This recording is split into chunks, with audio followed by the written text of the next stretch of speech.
for not 6 months, for not 1 year, for 2 years, I was bedridden, confined in that one room, looking outside the window, listening to the birds chirping, and thinking maybe there will be a time when we'll be going out with the family and enjoying the nature. That was the time where I realized how lucky people are, but they don't realize. That is the time where I realized that the day I'm going to share this pain with everyone to make them realize how blessed they are, and they don't even consider them lucky. There are always turning points in your life. There was a rebirthday that I celebrated. After 2 years and 2.5 months, when I was able to sit on a wheelchair, that was the day when I had the rebirth. I was a completely different person. I still remember the day I sat on the wheelchair for the first time, knowing that I'm never going to leave this, knowing that I won't be able to walk for the rest of my life. I saw myself in the mirror and I talked to myself. And I still remember what I said. I cannot wait for a miracle to come and make me walk. I cannot sit in the corner of the room crying, cribbing, and begging for mercy because nobody has time. So I have to accept myself the way I am. The sooner, the better. So I applied the lip color for the first time.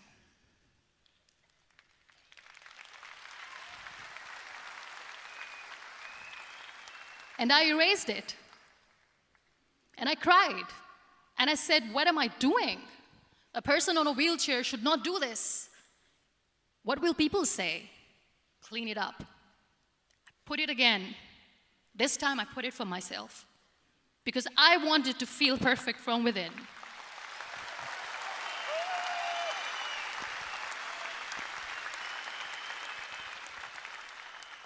And that day I decided that I'm going to live life for myself.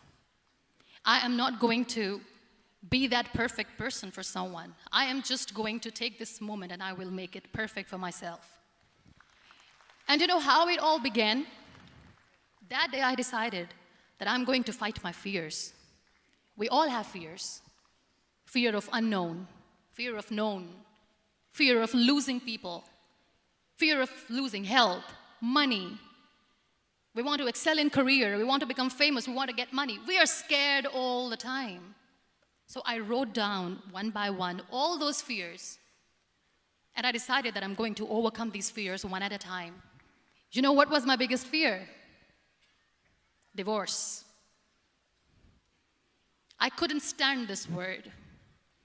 I was trying to cling on to this person who didn't want me anymore, but I said, no, I have to make it work. But the day I decided that this is nothing but my fear, I liberated myself by setting him free. And I made myself emotionally so strong that the day I got the news that he's getting married, I sent him a text that I'm so happy for you and I wish you all the best. And he knows that I pray for him today.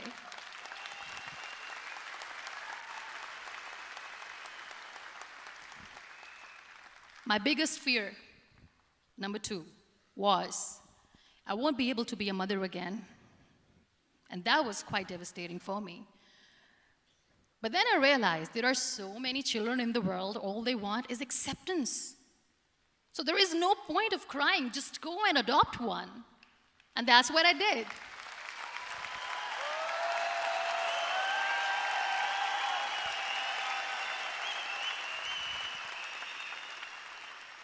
I gave my name in different organizations, different orphanages. I didn't mention that I'm on a wheelchair, dying to have a child.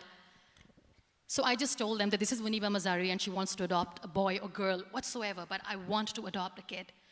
And I waited patiently.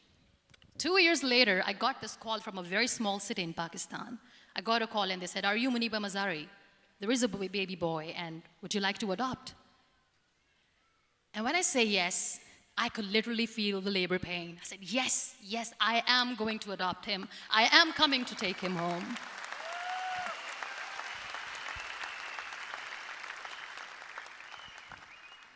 And when I reached there, the man was sitting and he was looking at me from head to toe.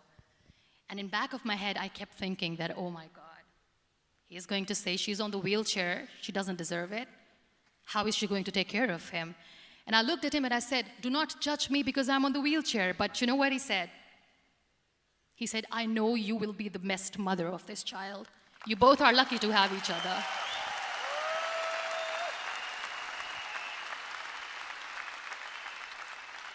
And that day, that was 2 days old, and today he's 6.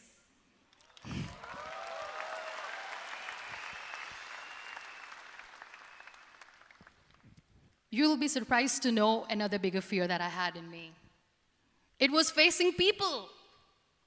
I used to hide myself from people. When I was on bed for 2 years, I used to keep the door closed. I used to pretend that I'm not going to meet anyone, tell them that I'm sleeping. You know why? Because I couldn't stand that sympathy that they had for me. They used to treat me like a patient. When I used to smile, they used to look at me and say that, you're smiling, are you okay? I was tired of this question being asked, are you sick? Well, a lady yesterday at the airport asked me, are you sick? And I said, well, besides the spinal cord injury, I'm fine, I guess.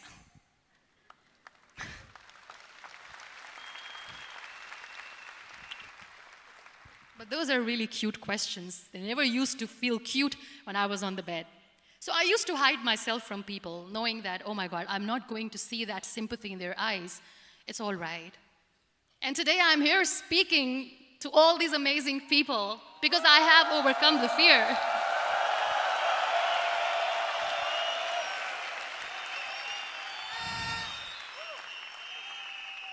You know, when you end up being on the wheelchair, what's the most painful thing?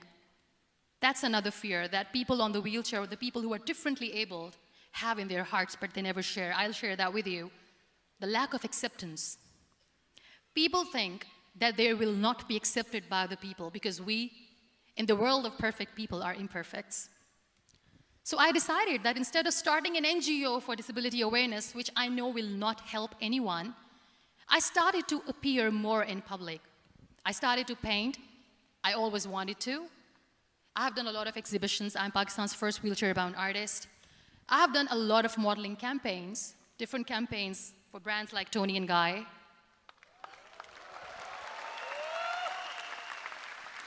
I have done some really funny, breaking the barriers kind of modeling.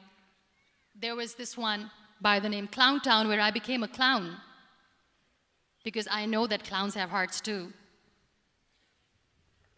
And then I also decided that if I really want to make the difference, I am not going to let people use me for their polio campaigns where they will make you a victim and an emblem of misery and mercy and will say that, you know what, give polio drops to your children or they'll become like this girl. I decided that I'm going to join the national TV of Pakistan as an anchor person. And I've been doing a lot of shows for the last 3 years.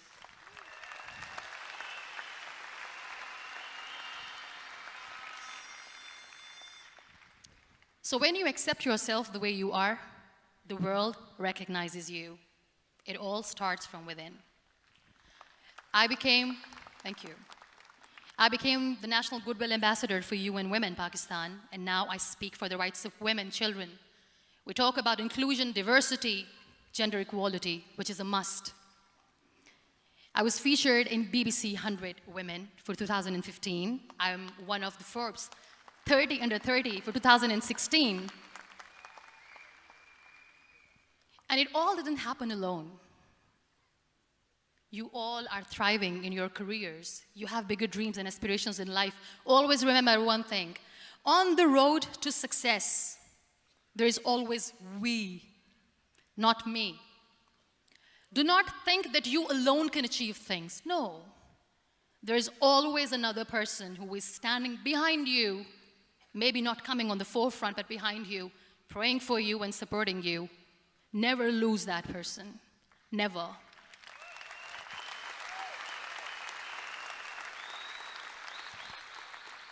No matter how much I say that I couldn't find a hero, so I became one, I still want to recognize those 3 people in my life who literally changed my life completely. and I get inspiration from them every single day. Waleed Khan. Many people know about the terrorist attacks in Pakistan. We have lost many people. And I'm sharing this with a very heavy heart because we actually have lost a lot of people in this huge turmoil of terrorism. These people are barbarians. They do not see people. They're even worse than animals. They have killed people in mosques. They have killed people in churches, temples, even in schools.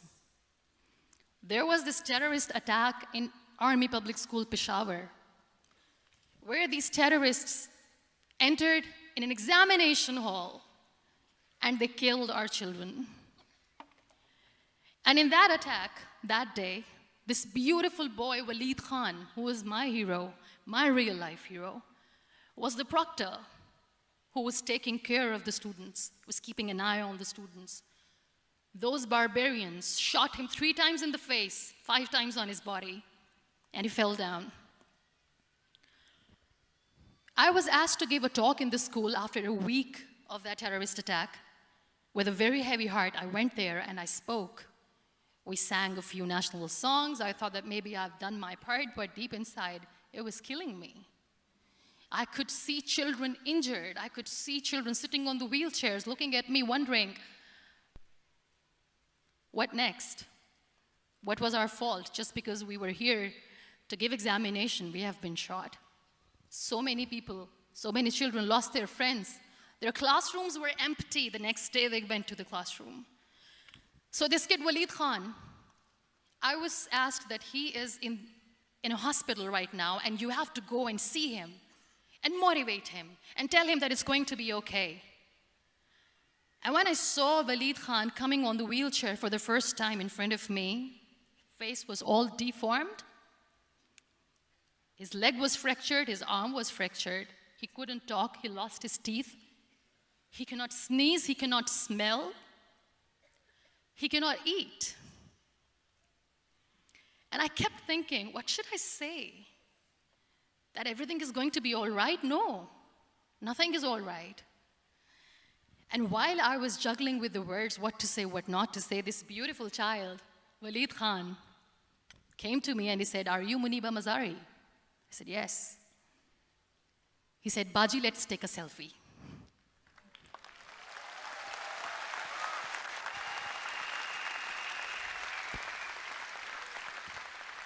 And with that beautiful, toothless smile of Waleed Khan, we took that beautiful selfie that I still have with me. I don't share that here because he was in a very bad shape that time. And that is where I realized that when I was thinking too much about his deformities, he's happy with himself. He doesn't even care. Because today he goes in the same school, and when somebody asks him that what happened to your face, why so many scars, you know what he says? "These scars are my medals and I wear them with pride."